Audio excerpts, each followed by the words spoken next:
Ang mga aso ay nagmamahal ng matiyaga at walang kondisyon. Masaya na sila basta't kasama ka. Nandyan sila kapag umaalis tayo at naghihintay rin pag uwi natin. Pero ang masakit, alam natin na darating ang araw na kailangan natin mamaalam.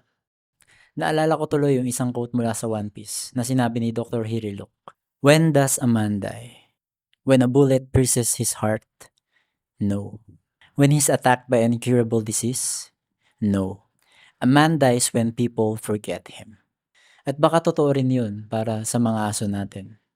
Maaari hindi natin sila makakasama habang buhay, pero hanggat naaalala natin sila, parang hindi sila tuluyang nawala.